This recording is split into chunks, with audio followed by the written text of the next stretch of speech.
Welcome to Fantasy Football Today Dynasty. I am your host, Heath Cummings, and we have got a great rookie-centric show for you today. I brought back the fantasy football mad scientist. Aaron, thank you for being here today. Thank you for having me. Good morning. Glad to be back. Rookie season, that NFL Combine gives us something to talk about when there's nothing to talk about for all of us Dynasty degenerates who are still paying attention to this. So you produce content, I think, still at a variety of places. Tell everybody where they can find your work and what you've been working on most recently. Slowly dwindling down, getting more specialized. Okay. I'm at Fantasy Sports Advice Network, Fantasy Pros, and Player Profiler. Do a little bit of everything. Player Profiler, I'm mostly the IDP content there. Fantasy Pros, it's all my rankings.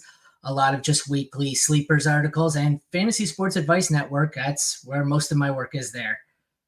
That IDP, I love IDP leagues. I've never, people ask, can you give us a little bit of, can you produce a little bit of IDP content? And I know what's going to happen if I open that box. So no one watches it? What's that? No one watches it. Well, it's not just that, but also I'm going to end up spending way too much time. You can't dip your toe. I play in a lot of IDP leagues. I do. I read a lot of IDP content, but you can't dip your toe, I don't feel like, into producing that.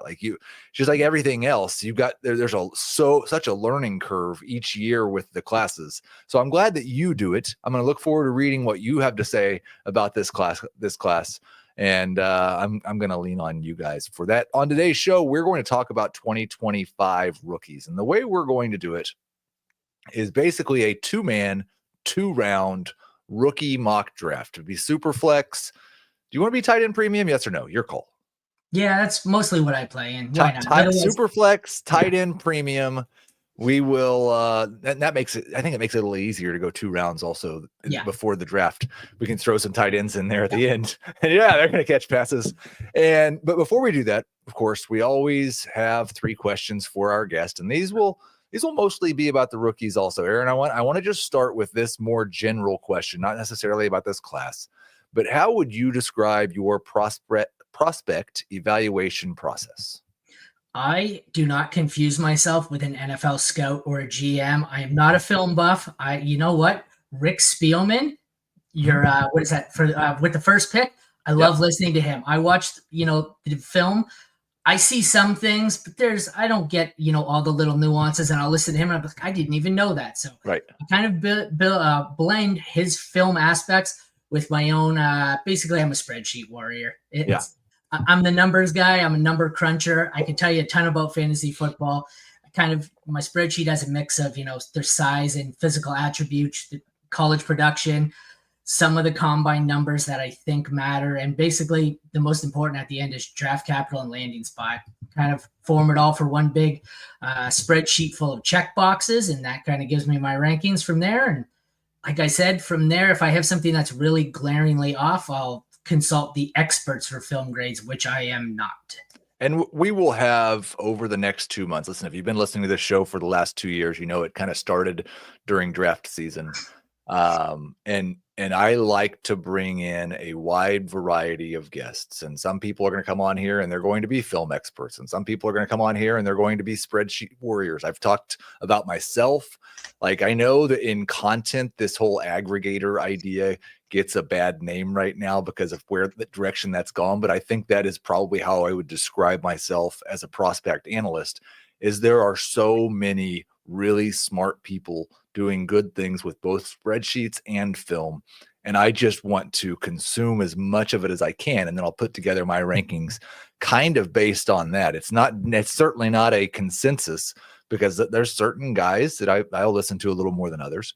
But I do think that if you want to learn about rookies, I don't know if there's ever been a better time. There's so many good people creating great content, but you said something in that answer that I want to kind of latch on to again.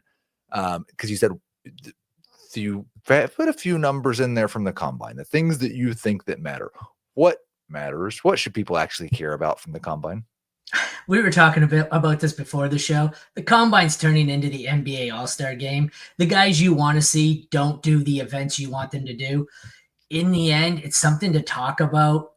I look for the outliers basically. Okay, so we had Bayshall Tootin was blazing fast. Well, that's great. He's my size. He better be fast. The big guys are going to be slow. The little guys are going to be fast. I don't so much care about that. It's the guys that are outliers that don't make sense. Like the one for me that stood out was really the only player I crossed off my board, Tej Johnson. Too small and too slow. That's the combination I don't want to see. Even in the past, like you had the wonderful combine for Darnell Washington. He was great at the sled drill. Jordan Travis last year could throw the ball a mile. It didn't matter. Did we, and I don't think you said it, but did people say after last year's combine, Bucky Irving too small and too slow? I don't remember if it was necessarily too small. I know for sure it was, he's dead to me, too small or too slow. And 2 years before that, it was Rashad White. Oh, he was great. He could be the RB3. Oh, never mind. He's too slow. And he was right off the board. So maybe the moral of the story is if your running back runs too slow at the combine, pray Tampa Bay drafts him. And then I want to talk, like, we're going to, as we go through this, like, yes, we're going to do a mock draft, but if we just did the mock draft and nothing else, we'd be done in 15 minutes. We're going to talk about a lot of these players. We'll kind of talk about the different nuances of this class as a whole. One of the first ones that I will bring up is that when I look at the class, the position where it feels the weakest to me relative to the last 5 or 6 years is wide receiver. I wonder how many wide receivers from last year's class would be the number one wide receiver in this class. I have an answer for you for that, but I did have one last thing there for your what matters for the combine. Yeah. You know what was the most interesting to me? I had a tweet here from Austin Abbott FF from Player Profiler. Some of the rumors, not, you get it during the offseason, right, just the training camp rumors. I don't want the one and done. I want the one that just keeps coming up. And some of those were the best. Like we discussed it. Matthew Golden apparently is going to be the first wide receiver off the board. That's what I want to know, because it doesn't matter to me what happened at the combine. I want to know what the GMs who are actually drafting these players think. It doesn't matter what I think, what they think matters. And I think, like, first off, that's a good kind of segue, because what wide receivers from last year's class would you prefer to Matthew Golden? I think it's going to be maybe a kind of a long list, but in regards to that, I think what the way Sigmund Bloom says it is the drum beat. What's like when it's the drum beat of repeated things, then we'll listen to that a little bit better. So back to the question: how many wide receivers from last year's class? Okay, going into the season, I would have said Marvin Harrison Jr., Malik Neighbors, so 2. Okay. After the season now, I still have 2, but it's Brian Thomas Jr. and Malik Neighbors. Those are my top 2. So who is your number one wide receiver right now? I'll just ask you. I've got Ted McMillan and Luther Burden back to back. So I would have I think I have mine ranked here as if it was a top 6 between the two classes blended. I have Neighbors, BTJ, Ted McMillan, Luther Burden, Emeka Egbuka, and then Ladd McConkey. If we had kept going, I would have gone Matthew Golden, Marvin Harrison Jr., who I am apparently a lot lower on than everybody else, but he looked really slow and not very dynamic, not a great separator as a rookie. I mean, I don't want to quit on him after 1 year, but I have him a lot lower than most. Okay, let's take our first break and we'll jump into our mock draft. Awesome. So we are back, and we are going to do basically 24 picks, and I'm going to keep track of this if I can. While we go, and just kind of some observations, but we're going to go Superflex. We're going to go tight end premium. And of course, because you're the guest, I'm going to give you the first pick. It's a mystery. Who could you want? If you, the first pick isn't going to surprise anyone, but if you give me the first pick moving forward, you may get me booed right off the show. My mock draft is not going to be the same as you. I'm going to have the quarterbacks lower, the tight ends higher, and where I have Travis Hunter is going to shock you. So be prepared. I'm going to start non-controversial and go obviously Ashton Genty, but from here it gets interesting. And that in itself is a little bit interesting. And I wonder if you think this will remain the consensus. It's really, really kind of strange for a running back in a Superflex rookie draft to be the surefire, everybody agrees number one pick, right? Well, we did it with Bijan Robinson. Yeah, I guess so. Yeah. I get it. Typically, I always want the quarterback, which you're going to see. I don't want the quarterback this year, but I don't have as much faith in this year's quarterbacks, and I like a couple of players here. Like that was going to be my first shocker. I'm going to pick at 1 and 3, and I'll tell you what, neither one of them is going to be a quarterback. Well, it's not. Well, part of the reason it's not going to be a quarterback is because I will stick with the crowd a little bit. I'm going to take Cam Ward at 102. I feel pretty confident that he's going to be I mean, he should be the number 1 pick. Maybe he'll go to 2 or 3, but I expect somebody's going to trade up and take him at 101 if Tennessee doesn't want to. And that's going to mean that he's going to get 2 years as a starter, and he has some fantasy upside. I am disenchanted with the class, but I do think I'm more disenchanted with the wide receivers than I am the quarterbacks, at least when it comes with Ward. That there's a clear 101 for me. What scares me is the drumbeat that the 101 he goes to could be a New York team. And I don't mean Buffalo, Jets or Giants. I don't really want that. And like I said, there's 3 players. For me, Cam Ward, that's the first shocker. I have him at 4. Okay. I would go Genty, and I'm going to take Tet McMillan here as my, 103. I would have also taken Burden over Ward. So you talked about having McMillan and Luther Burden back-to-back. Golden may enter that conversation if he's actually the first wide receiver taken. I don't actually believe that's going to happen yet, but if it does, then maybe Golden enters that conversation. Are you basically flipping a coin, or is there something for you that really separates Tet McMillan from Luther Burden?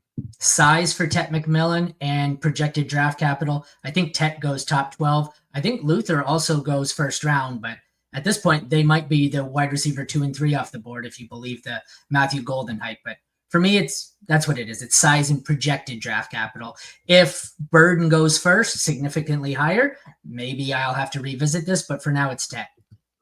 Okay. Yeah, I think I am basically at flip a coin stage right now. And if the projected draft capital is right, then I will agree that we've got Tet. Tet should be the number 1. I will go back to running back, and I'll ask you this question. I know like Amari and Hampton had a fantastic weekend, and I think that's going to push him maybe up ahead of Trevion Henderson in a lot of people's rankings. I'm going to take Henderson here. He was my second favorite running back in the class coming into the combine. And I really feel like in a PPR world, he could be, we'll just say the name because somebody else has already said on the show, he could be Jahmyr Gibbs light, or maybe he's just producing like Jahmyr Gibbs if he lands in the right situation. So I will take Henderson, but this is 2 of the first 4 picks are running backs. I think we're getting 4 in the first round, and it's possible we get 5 or 6. Not the NFL draft first round, but first round of rookie drafts.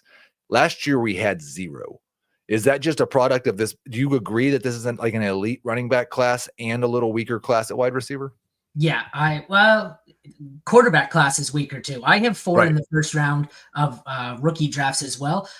If you want to believe the combine drumbeat, there could be 3 of them in the first round of the NFL draft, because I had Henderson at 2. I also had Hampton as my RB3 off the board, all above Shitter Sanders. So like I said, I'm way lower on the QBs in this class.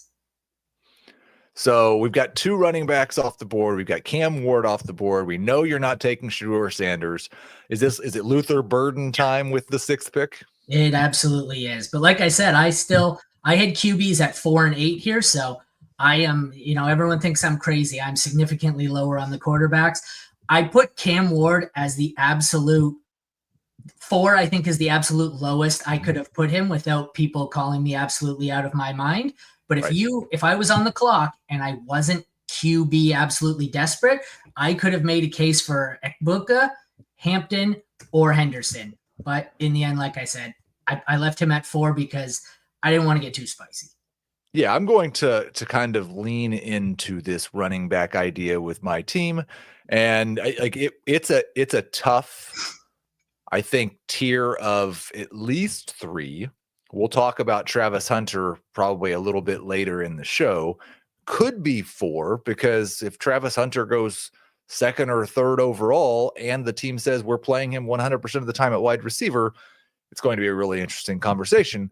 But let's forget about that for now. Okay. I'm going to go with Hampton, who did I had it basically, I think, before the combine of Ashton Genty as in a tier of his own. And then for me, Henderson was in a tier of his own. And then there were 4 more running backs that I thought had a chance to go first round of rookie drafts, and Hampton was kind of at the top of that. Hampton's fantastic performance over the weekend moves him into Henderson's tier for me. So I still feel pretty good. I'm probably not looking to trade down if I've got this pick, because we're getting pretty close to the end of a tier. No, I agree. You're right in sync with me as far as running back rankings so far. So you had 3 I had in the exact same order. So next. So go ahead. Oh, no, I was going to say next I'm taking Egbuka from Ohio State. He's probably the first of the second tier. I don't quite think he's in the same tier as Tet or Burden. I think right now I have Egbuka and who do we have? Matthew Golden and possibly Trey Harris.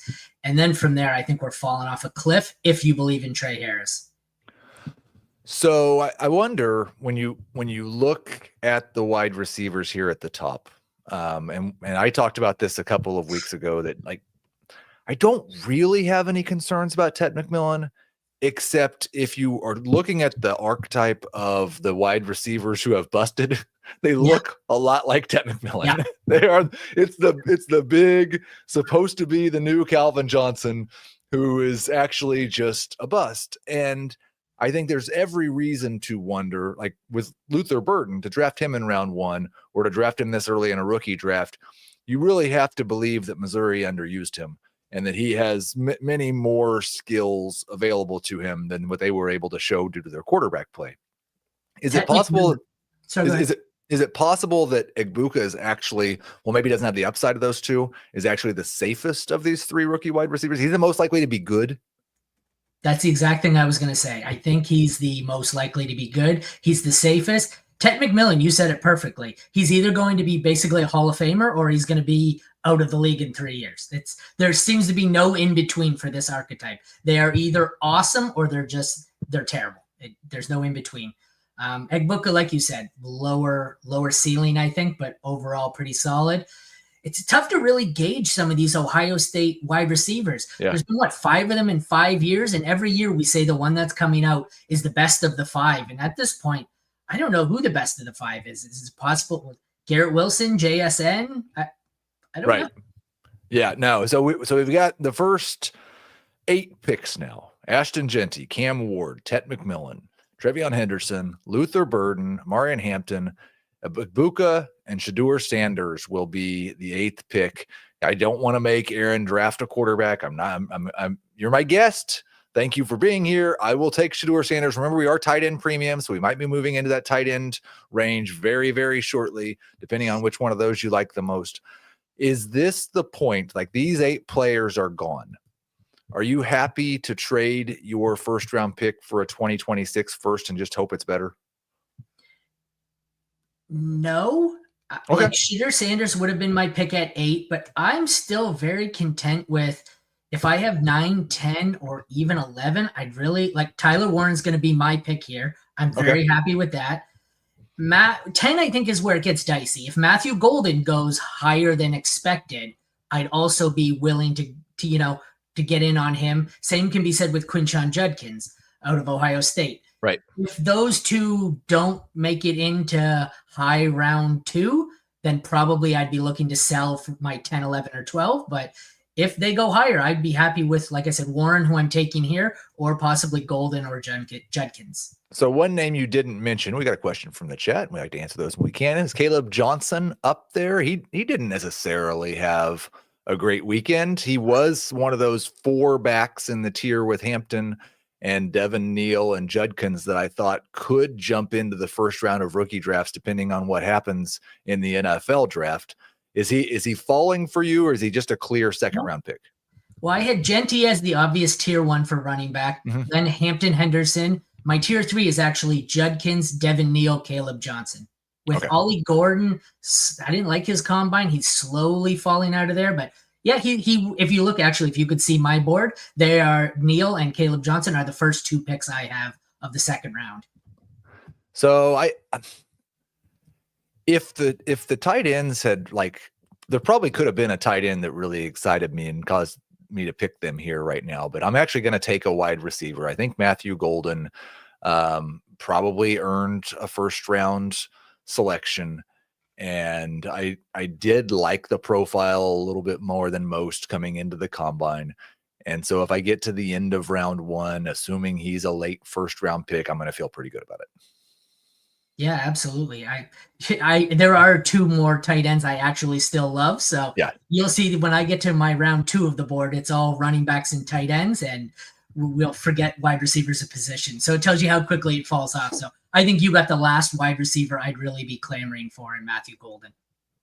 So we are heading into the last 2 picks of round 1. Who should finish out this draft? All right. I have Quinshon Judkins higher on my board. I don't think I've taken a quarterback yet, so maybe I'll get a little spicy. I like Jackson Dart here. I think he's closer to Shadur than Shadur is to Cam Ward, honestly. So I'm going to take Jackson Dart as my 11 and pass on the running back here. So since there's 3 of them in a tier. When you say that about like talent wise, I could see that. It seems like the way people are talking about the way they're going to be drafted, though. Like if Shadur is a top 5 pick and Jackson Dart goes at the end of round 1 or round 2, is he still closer?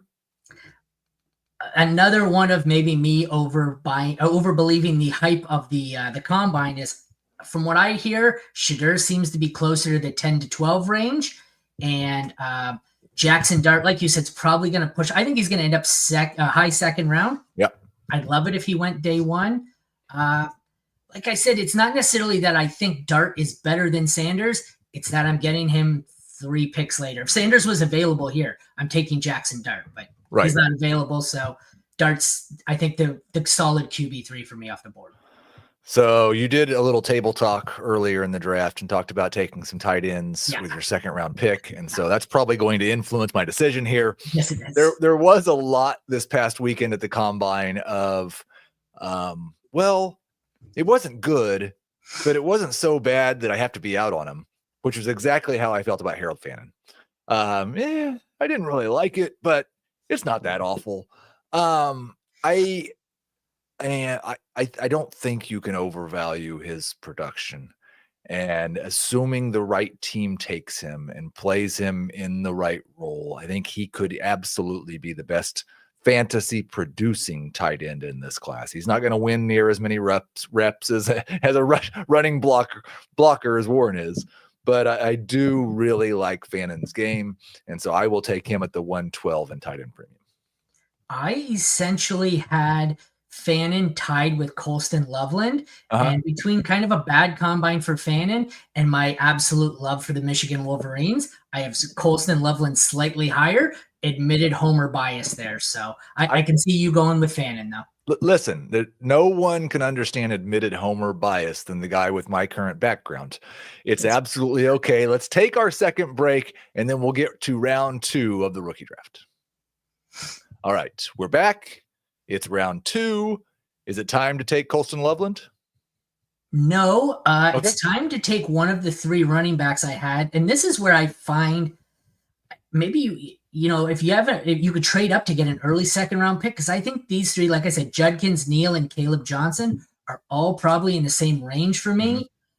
I think I want to go Judkins here, even though it's an Ohio State player, so I try not to do it. But I'll take Judkins. Neal was a close second for me. Yeah, Judkins would have absolutely been my pick there. I'll tell you what, the thing that I've recognized is if we're in a tight end premium Superflex draft, I'm going to go make some trades for early round 2 picks. Absolutely. I really like, and obviously the sense I'm getting, since you said you had a hot take about Travis Hunter and he's still on the board, is that you're not going to be very high on Travis Hunter. But the idea that we could be in early round 2, and I am choosing between Colston Loveland and still 2 running backs that I think are borderline round 1 guys, and Travis Hunter, that's really exciting to me. I'm going to go see if I can get some 201 through 204 type picks.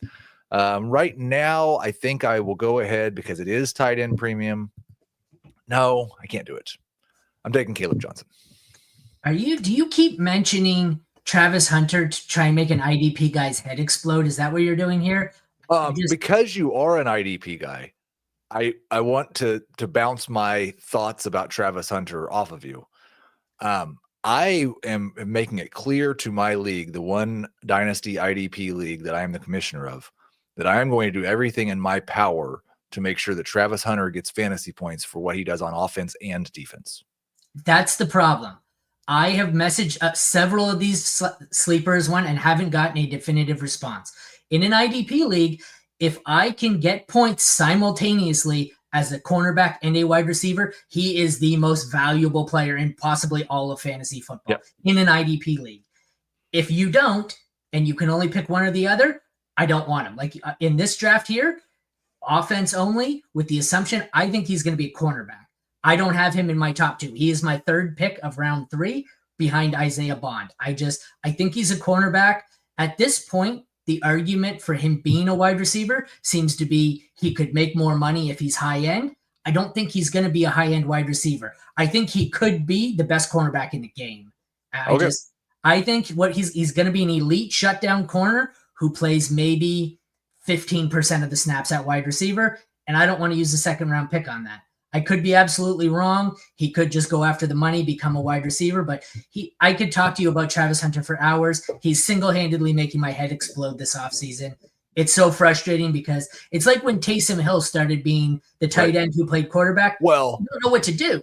I'll go back further than that because I was a fantasy baseball guy when Shohei Ohtani came to the league. And we had fights and yelling matches about how we should – I think one site made him 2 players, and one site said you can only have this or this. And I was always like, you know what? If he's the most valuable player in the game, why don't we just make him the most valuable player in fantasy? Like, how about we just let him have all of his stats? He's either the most valuable fantasy football asset in an IDP league, or he's useless in an IDP league. I'm not sure. Like I said, this is going to be one you're going to have people yelling and screaming. We had a question in the chat about where he would rank in that type of league. He's in the conversation for 101. Okay. If you're getting credit for all of his stats. If you're getting credit for all of his stats, 100%, I don't think he's Superflex. He's in the conversation. Yeah. Single QB, I don't think he is the conversation. He's your 101. Okay. So I just we had a couple running backs to start round 2, Quinshon Judkins. We had Caleb Johnson, and you are on the clock with the 15th pick of the draft, and I still feel pretty good about it. I like these early, about maybe to the middle of the 2nd round here. I still like it. And I'm going to go Colston Loveland. Like I said, I had him kind of even with Fannin as far as tight end. So I want to take the last, what I think is usable tight end on the board. Right. I have one more as a deep dart throw. Do you remember when Luke Lachey was good when he first started? You remember him out of Iowa? When he was good? Vaguely. Yeah. I'm holding out hope that maybe he can fight through the injuries and be something as a last round dart throw, but I think it's 3 tight ends here, so I took Loveland, and it's basically running backs. You've made my choice really easy. I love Devin Neal. I love his big play ability. I'm still pretty interested in Travis Hunter, especially at this point in the draft. I know you're not going to take Travis Hunter, so I'm going to take Devin Neal. That's cheating. This is why you don't table talk in the middle of the draft, guys, because the other guy uses it against you. I'm trying to put some content here, and he's using it against me. Do you think Devin Neal is like maybe he's a lesser version, but maybe he's not? Is he like kind of a Ken Walker home run hitter, maybe even a DeAndre Swift who could frustrate a coaching staff because he doesn't always get the 3 yards he was supposed to, but he has a bunch of big plays? I don't know.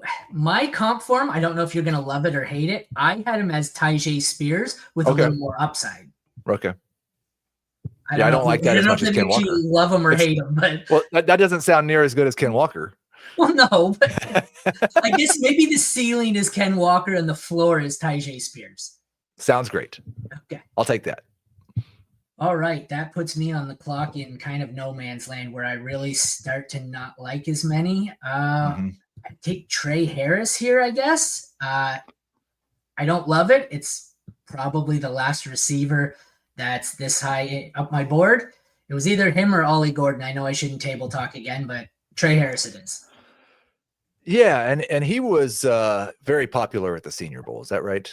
Yes, very much. He was kind of the darling there, but wasn't all that fast. He's got decent size. He's good catching, good ball tracking. He's very physical, but he's not the most refined. He lacks some explosiveness.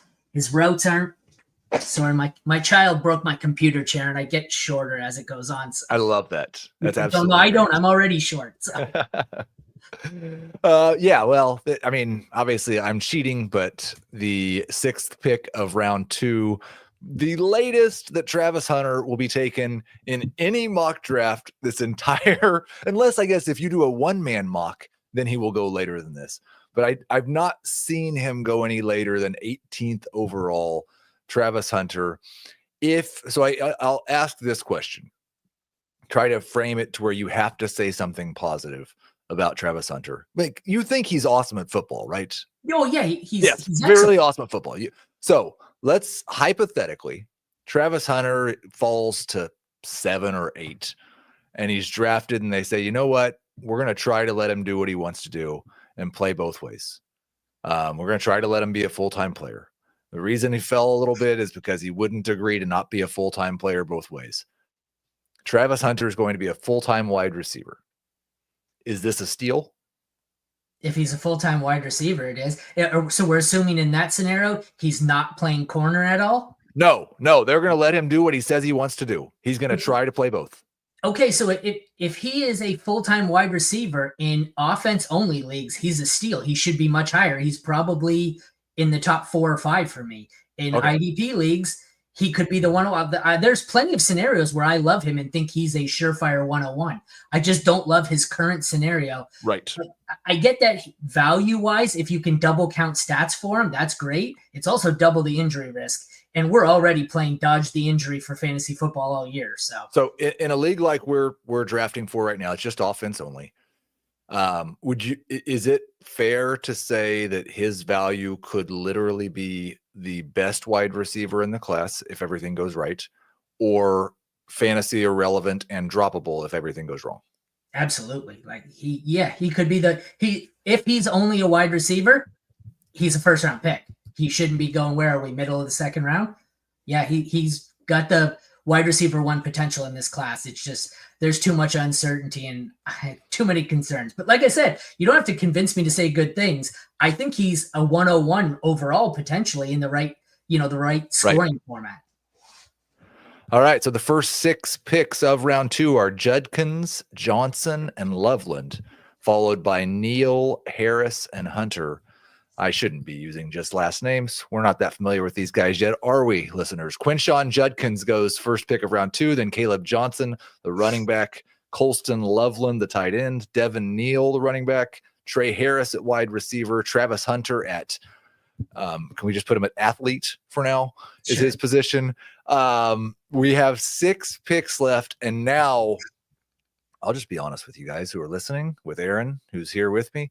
This is the point to where I've kind of feel like I've gotten to in my rookie research. And this is the point where I'm like, I am really not sure there are any good players left. I should probably just draft running backs. This is the point where I find they are all heavily flawed and they all do maybe one good thing. He's not going to be my pick here, and he wouldn't have even been in consideration in the second round. But after the combine, at what point are you starting to consider Bashal Tootin? Is he up here in your consideration right now, just based off of that blazing fast 40 time?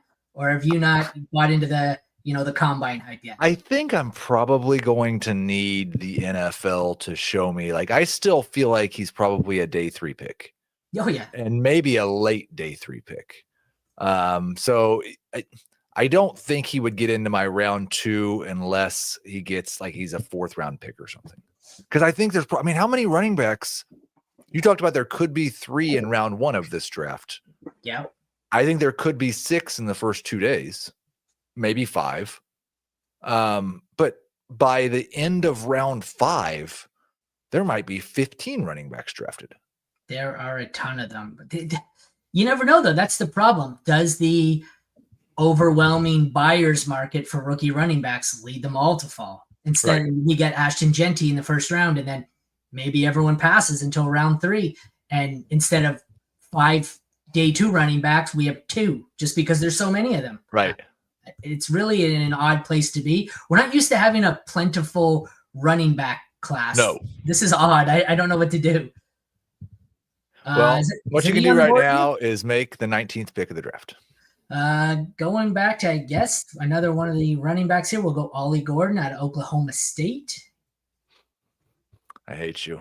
Yeah, that's definitely who I would have taken there. I'm going to take a big swing for the fences here, and you can laugh at me later, but I'm going to go with Jalen Milroe.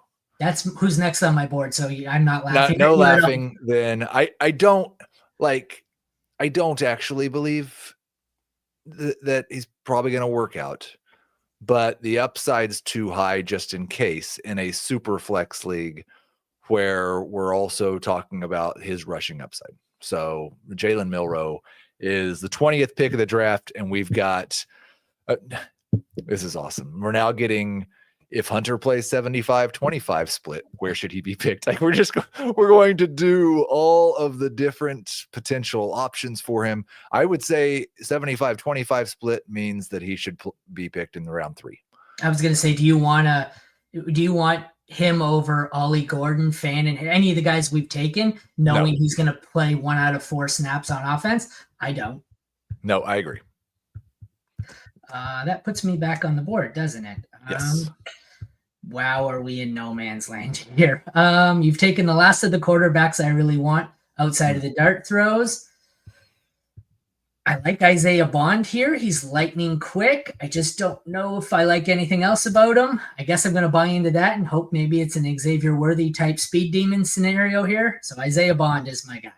Well, yeah, I was going to say, like, he's not actually as fast as he acts like he is, but I do like the bravado. Like, you need that at the wide receiver position. You need to believe you're faster than everyone else and no one can cover you.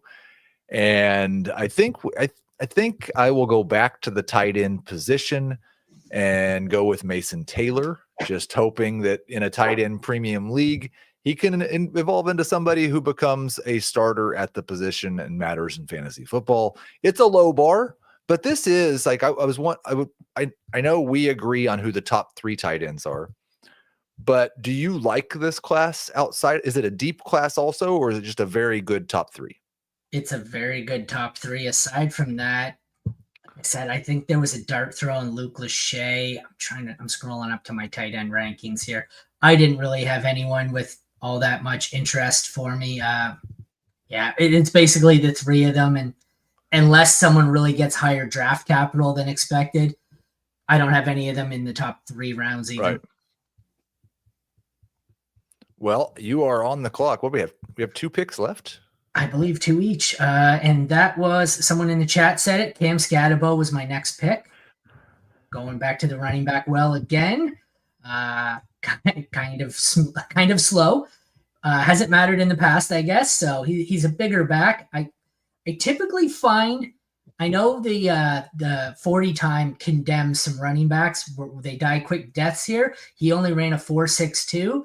I find with running backs that are over 200 pounds, I don't so much care how fast they are. He's going to be a 215 pound back, 5'11", just under 6 feet tall.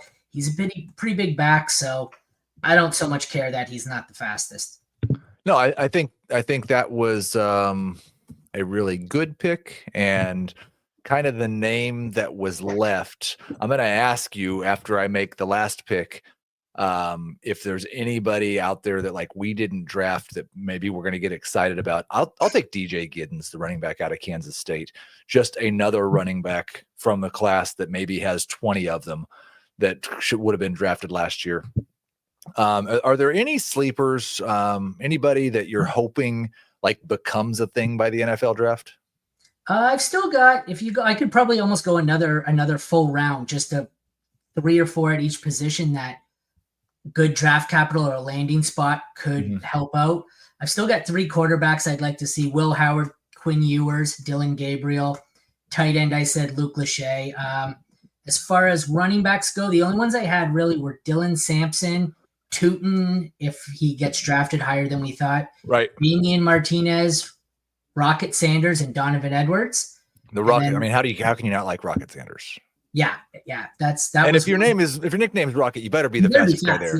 Yeah, And he wasn't ran actually that. as fast, Yeah. but tight end, wide receivers here is really where, like I said, I had Ted's Johnson on the board. He's small, he's slow. That wasn't a great combination. Other than that, I had Jalen Royals, Alec Ayomanor, and Jaden Higgins. So, like I said, I've probably got enough to go 3 rounds, but the third round is basically speculative guys only that I'm just holding out a hope and a prayer for. I feel like the middle of the second round is kind of where we started throwing darts here. You guys are really warming Thomas's heart in the chat with your complaints about no draft board. And I hear you. I tell you what I'm going to do. As soon as we get done with this show, well, first I'm going to eat some lunch. But then after that, I'm going to go do a short write-up of this 2-man mock draft. And there will be a full listing of all the players with positions and with what college team they played on, because I'm not sure that all you guys are quite as up on that quite yet. We're going to know it really well in the next couple of months. And Jordan, we did kind of talk about ranking this year's wide receiver class with last year's wide receiver class at the top of the show. Aaron said that the only 2 wide receivers from last year's class that would be wide receiver 1 in this year's class are Malik Neighbors and Brian Thomas Jr. He also kind of ranked his top 6. So you just rewind, you'll hear that earlier in the show. Aaron, thank you so much for being here. Would you tell everybody what you've got coming up next? Whole lot of rookie profiles and content over at Fantasy Sports Advice Network. Got some multiverse articles, we're calling them, kind of each NFL team with 3 potential scenarios of different levels of out there. Just to kind of, it's a fancy spin on the team previews. Other than that, I've got some IDP combine content over at Player Profiler, and basically just some rankings in that for the offseason at Fantasy Pros. It's kind of rookie season right now. Starting to gear up a bit for free agency, but nothing too fancy so far. Well, I thank you for being here. It's always good talking to you. We'll do it again soon. Thank you to everybody who was active in the chat. This will be up in podcast form a little bit later today. And then, of course, I will have the mock draft results available on the site, hopefully before the day is over. We will talk to you on Friday.